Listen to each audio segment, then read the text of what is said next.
حنا محقورين حنا اختي، راه امي مليوحه في السبيطار، انا ضراني بزولتي غتقطعوا عليا.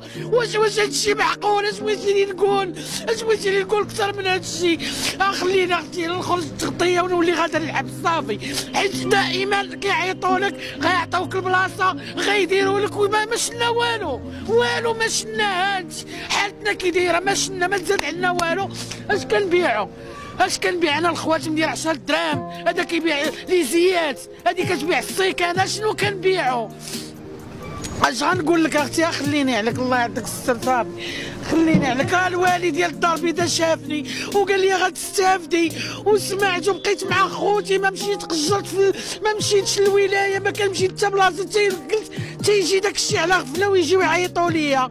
انا قانعه، كنقول لها صورتها 100 درهم نمشي بحالاتي بلا ما نمشي نوقف نشد السربيل ونتبطل. قيدوني في الولايه مره، ما بقيتش، بغيت نعاود نمشي، قلت هاي يبغيو على خاطرهم، ولكن اختي راه باقا ما شفت والو اختي.